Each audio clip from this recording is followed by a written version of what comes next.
Run, river, run, run through the hills.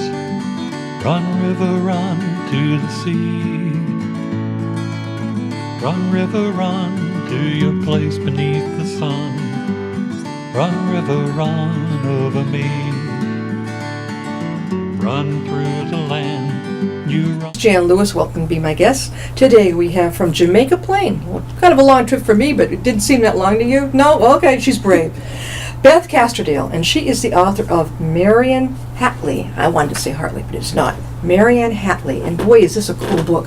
And you can zero in on this. There is a copy downstairs in the Upton Library for those of you who live nearby, want to borrow it. We're going to talk about how you can also buy this too. This book, this is not your first one, right? You know, the first published one. So. The first published one.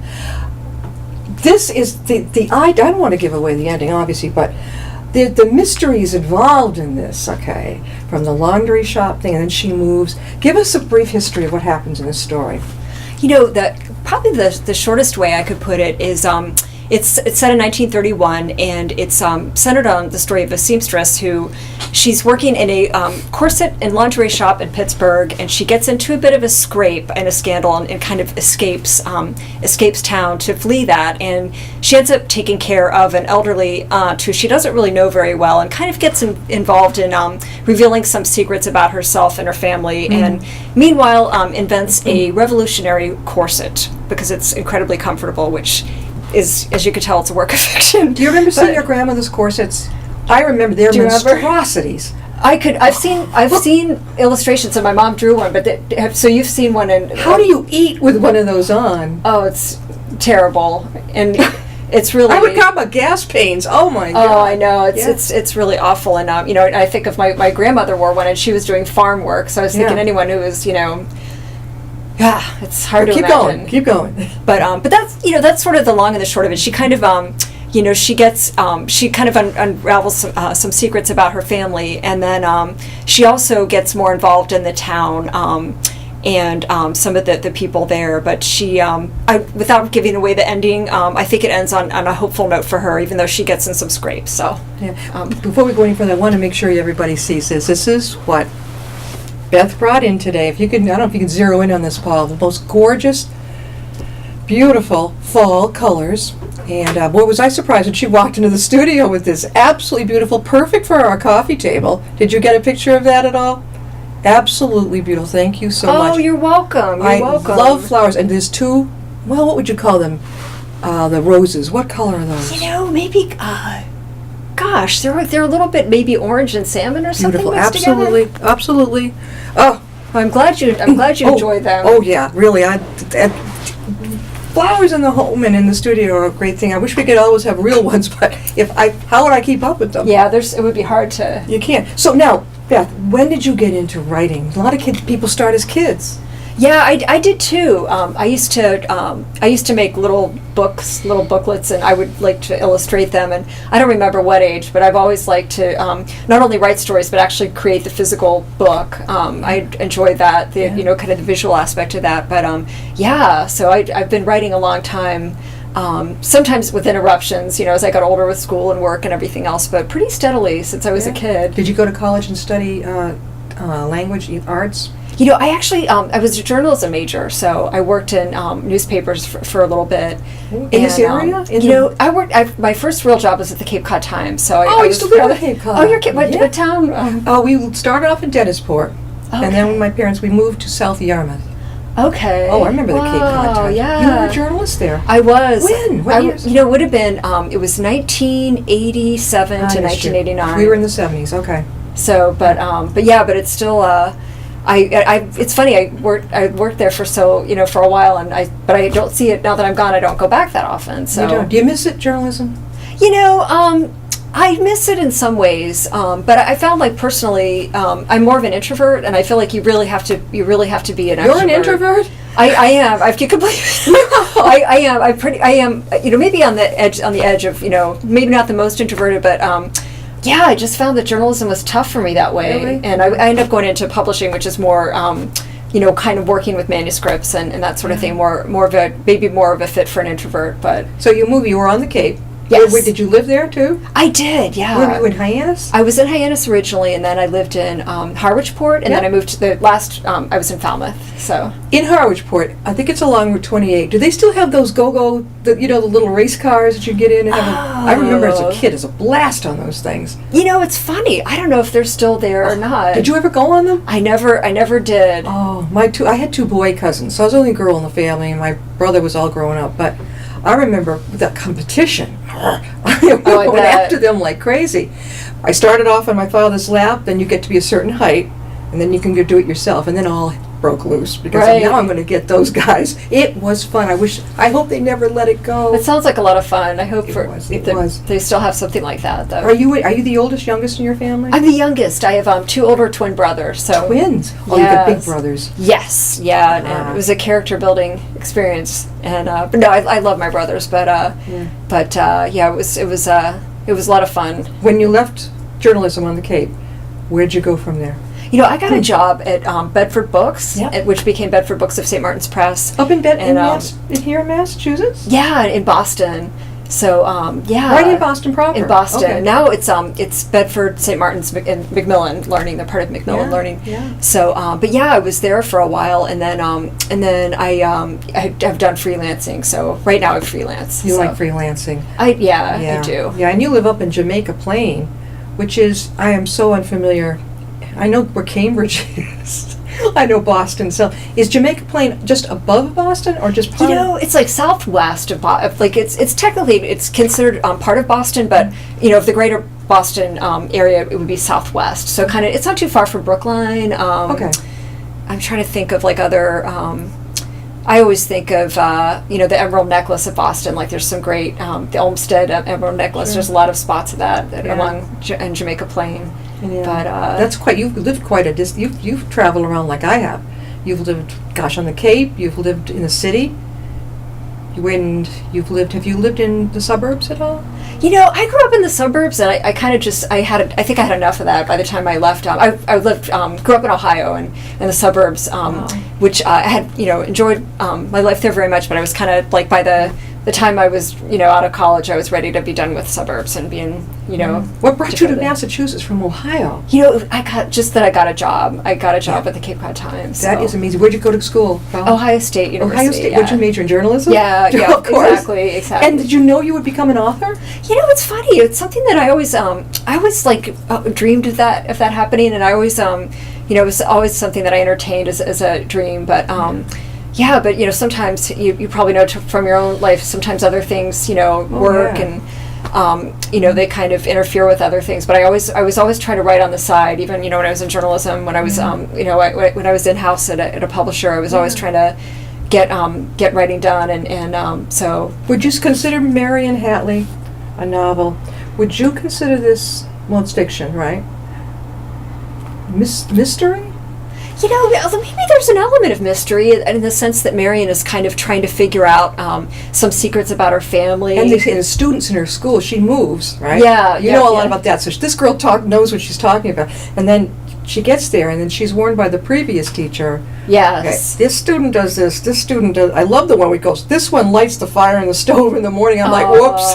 Yeah, right. I pictured the flames going up. Oh, yeah. I guess that could definitely be a potential hazard of that. I didn't even think of that. Yeah. But yeah, she's also a school teacher, so she has to sort of, she's a little bit of a fish out of water in that. I mean, she was got some educational training, but she was a little bit rusty so she was escaping having had an affair with somebody. Yes, actually, a customer's husband at her shop in Pittsburgh. The lingerie shop. Yes, okay. Exactly. So she has to skedaddle out of there. She's basically let go. Yeah. And at the same time that she's let go, this opportunity comes of her. She gets a letter from her cousin Ned. Yeah. Ned. Oh yes, thank you for remembering. Yeah. And that he says, my mother's sick, and do you need work taking care of her? And also that the teacher at the school got married, and back then in 1931, if you got married as a teacher, you were let go. Yeah. So she fills in for the teacher, and so she's kind of thrown out of her element and into this small town, from city to a small town, from a kind of an uproar in her life to what she assumes will be kind of a quiet time, and she ends up kind of getting into a little bit more of a scrape, but But yeah, so How long did it take you to think about this? Was this a germ in your mind for years, or did you just, this is it? that's a good question. I think part of it was with me for a long time. Like part of it, my grandmother, my maternal grandmother, grew up on the farm that my mother grew up on is what I imagine is the setting of the story. And my maternal grandmother the one who wore corsets. I just remember as a child, my mother telling me that story, and my mother even drew me the picture of the corset. And I couldn't imagine it. And for some reason that stuck. I don't know why. It just stuck in my mind. And I just thought of Grandma being out there, working in the hot summer. And I thought, God, I just thought like. I love the philosophy in here. Like you could, let's say, you could free yourself from the tightness of a corset. Yeah. And by doing different things in life, that type of thing. Right. That was a great philosophy. Oh, thank you. I think I was trying to. In that line I was trying to convey, I can't remember the exact line, but basically Marion and the corset she's trying to invent, she feels like we can't do a lot for women. If they're in a bad marriage, we can't do that. If they're having some other personal crisis, but we could free her from being uncomfortable in her corset. That's one thing we can do for working women. So yeah, just a kind of a long answer to your question. I think that the seed was planted with my grandma. You knew. Did she ever know that? Did she ever knew you were going to write, or she didn't? She died when I was like 7 years old. Okay. So I loved her. I have so wonderful memories of her. Actually, I remember her. She would wear rose corsets to church. It was the day of that she changed the color of her corset. Oh, I'm sorry. I meant to say corsage. Corsage. I'm sorry about that. No one's going to care what you're wearing. Little snafu there. But she would wear rose corsages to church, and I would just remember that she would always give me when I visited, she would give me the corsage, and I thought it was such an amazing gift to have these tiny roses, So, but I have a lot of very fond memories. I was going to say, you can tell. Sometimes there's somebody in our life, one or two people maybe, who really, really influence us. My grandfather, God, he was class of 1908 at Clark. But I remember he was such a calming influence on me, and I could actually go in his den. They lived in Arlington. They had an estate up there. And I could go and be with him anywhere. He'd have his pipe, and he'd be a thinker. He'd be simple. I could understand as a kid. If we went to the Cape, we drove in from Wilbraham, Mass. We'd go down to the beach, and he'd draw on the sand. Now, this is where you started. That appealed to me. Yeah, he was, I would say, one of the mentors in my life. He didn't know it, though. Oh, see, isn't that the thing? They don't know. I don't think so. I think he was extremely disappointed in me that I left college when I did. He didn't realize, A, I was bored and I didn't know what the heck I wanted to do. B, I didn't want to spend why would I spend my parents' money if I don't know what I want to do? I don't think Dad saw it that way. Nobody saw it that way. They said, get it back. No. I admire you, though, for, I think a lot of times guilt or the sense of duty makes us do things where we feel like, maybe it's not bad to step back and think things through. Yeah, I remember calling home, and I had Mom on the phone. I said, Mom, I'm leaving. I'd been there about a couple of years. So, and I said, well, don't say anything to Dad yet. He was on the other end. He said, hi, Jan. I'm like, oh, well, busted. The gig is up. I mean, I was afraid to give for him to know, but he made it clear that when I came home, you were going to do something. We're sending you somewhere. You're not going to just be like, Right. Not that I would, but, he wanted to make sure. These were his plans, so... No, I just couldn't stay. Well, I just couldn't take it anymore. It was just, I wasn't getting anywhere. My grades were, I wasn't really yet interested in anything in particular. So I thought, well, it makes more sense to leave. Yeah, you've sorted things out yourself, So. I went by my feelings. And so you went to Ohio State, right? Did you ever hear of Plymouth State in New Hampshire? That's where I went.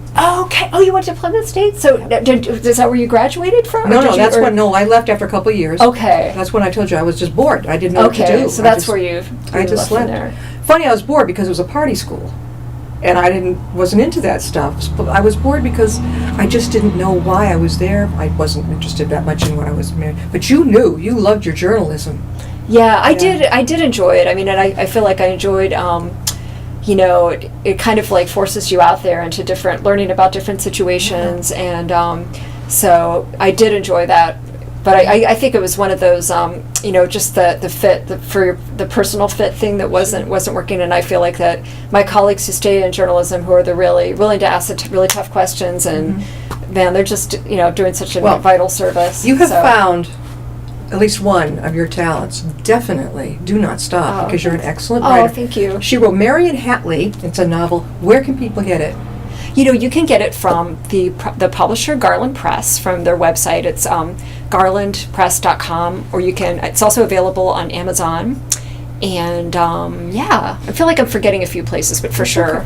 Now, here's one of the reviews. Sewn sentence by elegant sentence with exquisite care and beauty. Nilsson Prize finalist. That's one of those the award type of things. That is really. Have you ever been up to the Danvers Port Expo? It's already passed. No. July, you'd like that. So tell me about that. Well, I send a lot of my authors up there, but it's every July. It's up in a big, huge ballroom at Danvers Port. Oh, Everything from okay. fantasy to, a memoir, things like that. Everything, everybody. You'd love it. Are you going to be appearing anywhere that we need to get the word out about? It's funny. I kind of went through, I did, not anything is scheduled at the moment. I did a number of readings, starting, I think, when was it, in May, and then through July. So, but for now, anyhow, I don't have anything planned. Where were you appearing? Libraries or? Libraries, bookstores. Oh, thanks. And I also, I mentioned earlier that since Marianne is a seamstress, one of my friends runs a sewing and knitting shop in Jamaica Plain. So I did a talk there, or reading there, and that was really fun. Definitely. That is, boy, is that an idea of places to go. Yeah, definitely sewing shops. Oh yeah, there's so many places you could get the book Marianne Hatley. Why do I say Hartley? Hatley out there more. You can find it downstairs. And I'm sure it's going to be up on our author's wall. It is, to me, it caught me from the beginning. It's a mystery, but it's so real. It could happen to anybody. It's just surreal. And I love the part where she did, part of the teenaging and the teacher. And the kids each had their own separate issues. It sounds like it's a complicated book, but it's not. As you follow it the way your style is. Oh, it's really good. Have you got anything else coming up? It's I finished another book that I'm actually looking to get it published. So I finished that one, and now I'm taking a crack at writing my first crime novel. So I'm in the middle of doing that. You've got my attention right off. So so we'll see what happens with that. A crime, a whodunit. It's a little bit of that. And it's a little bit of a it's got a little bit of a road novel in it, to a road trip story woven into it. So we'll see. It's something I'm not as experienced writing in that genre, but it's been fun so far. Yeah, you in your life, from what I'm getting, you've tried all different things. You lived different places, so you can tell that you're willing to step outside your box and try something different, right? Yeah, that's always cool. It just went right out of my head. I was going to ask you a question, and I can't. Oh, that's all right. It happens to me all the time. Good. All right, so you're not self-publishing. You're actually going through a little publishing company. Yep. I tell a lot of new authors say, "What do I do? What do I do?" And I say, don't wait to be turned down a year from now. Get out there. Whatever it takes. Go to Create Space, publish the thing, order your books, and you can get your own cover. You don't have to. Yeah. Did you choose your cover? The publisher and I work together, and a lot of a lot of times with the larger publishers, the author doesn't have much of a say. But this is really nice that we were able to sort of collaborate on it, and that was a lot of fun. You got lucky. So again, how can they get in touch with you about your book or buy your book? Oh yeah, so if anyone wants to know more about me, my website is bethcastrodale.com. So that has a lot of more information about me in the book. And again, the press that published the book is Garland Press, and you can order the book from their website, garlandpress.com. And it's also available on Amazon. And also, I forgot to mention Barnes & Noble as well. Barnes & Noble too. Are you, if anybody is interested in, they hear you say, watch it, say, we'd like to have her come do a presentation. Are you willing to travel a little bit? Yeah, absolutely. You will definitely do it. Do you have a job during the day other than writing? It's funny. I've been able to spend most of my time working on my writing. I have some freelancing, but I have a really flexible schedule, so I'm totally willing to travel. Aha. So. Oh. Yes, indeed. That's a plus for an author, to have a flexibility. I know one author, he will not travel past, I would have to say, the general Central Mass area. Okay. Well, I try to tell him, you got a great book, just step over a little bit, go a little bit over. We've got Rhode Island, 20 minutes from here? Yeah, Connecticut, 25, 30 minutes from here?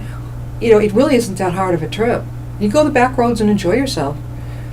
It's Try and true. yeah, get the word out more about yourself. Well, this has been really great. Beth, thanks for being on the show so much. Oh, Again, thank you. go downstairs or buy her book, Marion Hatley is the name of the show, by Beth Castrodale.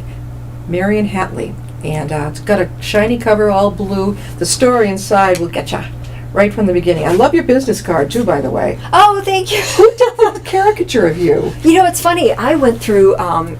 I think that it was a group called Art Corgi. Yeah. And they do great. They do a great job. And I kind of wanted something a little bit cartoony. So and I just for the business card I just did Vistaprint. So Well, something on the back says author of Cold River. yeah, actually that is that is another novel. It's not been published, but I make it available to people. Okay. If they sign up for my mailing list, they get a free book. But this is the big one right now. This Yes, is it. exactly. Somebody, Alice Munro, the constant happiness is curiosity. Boy, is that my middle name too. Yeah, I love that saying. of Is she a hers. famous writer? Yeah, she's one of my favorite writers, short story writer, and I just adore her. I absolutely adore her. So Is she from around here? she's Canadian, I think, from Ontario. The reason I and, ask is because the way she spelled her last name, I am a Monroe from my Oh, family. you're kidding. Yeah. Okay. And mine is Monroe from my father's side. President Monroe we're related to him. Monroe is Scottish, and it was changed to different spellings. She and I might be connected because he lived in Nova Scotia, my grandfather. Oh. And I'm just wondering. Interesting. It's possible because I saw that name. I'm like, it's not the most common name in the world. especially that spelling is unique. I think. Yeah. Definitely. And like my middle name is Jocelyn, but it's spelled so many different ways. But we're all still, some genealogist in Britain or Scotland sent me some information about it, and it's Scottish also, and it's spelled all these different ways, but we're all connected. You know, like different clans, this type of thing. And I think if I remember her, I read something about her, and I believe she's of Scottish extraction. I knew it. Okay. So, what is Castrodale? Is a beautiful name. What is it's Italian, actually. Yeah, It's Italian? It's Italian. Yeah, I wouldn't have my known. my father's family is from Italy. So, do you ever so- go? Yes, yeah, I loved it. It's been coming a number of years ago now, but my husband and I went first to Rome, and then we traveled across Italy, going pretty much due east, and we went to the town where my father's family came from. So we got to go there and see where all my forebears came from. So Our it was neighbors fun. went to Italy. You didn't go anywhere near southern Italy, did you? What is it called? No. Where was The Godfather? They were supposed to be from southern Italy, the movie The Godfather. Not Sicily. Did they go to? Sicily, the Corleone family. I forgot if they were from the southern part of Italy.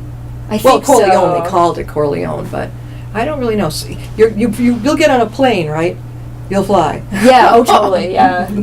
Yes. Oh, but at least you went. That's great. And you saw your heritage. Yeah, it was wonderful. It was- Thank you, Beth, for being Oh, on the show. thank you so When's the much. next book now? When do you think it might come out? You know, it's hard to say. I'm still looking for a publisher for the new one, so Yeah. we'll see. You're We'll a see. publisher. Hopefully it'll Do it get yourself. So I could eventually. I could do it, but it's good to have a team. It's a lot of work to do Yeah. everything by yourself. But who knows if it comes to that, I will do Get that. the word out more about your book. This is great. And thank you for the flowers. Oh, you're welcome. We I'm all glad thank enjoyed you. it. It was perfect coloring in the studio. I'm glad you enjoy them, and just a little hint of fall. Oh, and yeah. a She tree walks that- in, the last guest is leaving. I went, oh, is that for me? And it was. I thought maybe you were just going to add it to yours. Well, I just was so honored that you Thank you. were willing to take the time to talk with me. So Oh, they're beautiful. They came with the vase and all. I'm like, wow, they're real. That's Aw. amazing. Thank you I again. hope they'll. Beth. Oh, thank you so Have a much. good, if you're hungry and all, we have a great little Chinese restaurant downtown, family run. You don't have to just bebop back home again. You can go to Dunkin', the restaurant. We've got a couple pizza joints that are pretty good. Small town, good food. It's funny. I'm actually going to meet the publisher at Garland Press. We're going to meet at Red Rock Grill. Do you know of The Red Rock Grill is right on 140. That's right up the street from So here. so we're just gonna. Okay. I think I get out on 140. I think I hang a left. Yeah, and I keep you going. will enjoy it. You will So you will we- enjoy it. It's got some interesting food. Really. And last time we went, they don't scrimp. You get a lot. I couldn't eat all of that, but I think you'll like it. Oh well. I think you get popcorn too. If I don't. Oh wow! I love popcorn. I heard something about ice cream, so I was sort of Oh like, yes, they have some sort of a sign out front. You'll see it about ice cream. Oh yeah, it's about 3-4 minutes up the road from here. easy. I can. Yeah. So can enjoy do it. yourself. Oh, thank you again. I really appreciate you taking the So time. you're going to come back on. I would love next to. I'd book. love to. All right. If you will We'll have see you me. next time on Be My Guest.